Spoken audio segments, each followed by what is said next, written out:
All right, so today I'm going to go over how you identify a person in ASL. You should have your Unit 1 notes already out, and we're going to be adding to these. So the first thing that you do when you're identifying a person in ASL is you describe them starting with gender.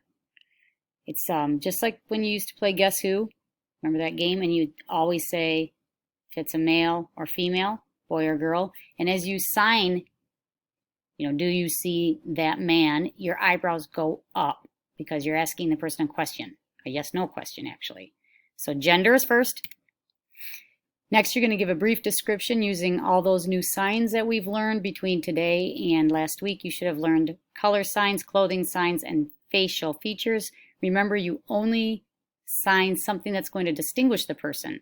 In other words, don't say, do you see that woman with brown hair? If a whole group of women have brown hair, you want to go to whatever's going to distinguish them. And the last thing you do, which seems maybe kind of odd in our culture, but in deaf culture it's not rude, you would point and kind of glance at the person. It doesn't need to be a real obvious or a big sign or a big point, but the person you're signing to should know when you point and glance at the person that you're signing about, they should know who you're talking about. So yes, it's a big difference between deaf culture and our culture. And that's it.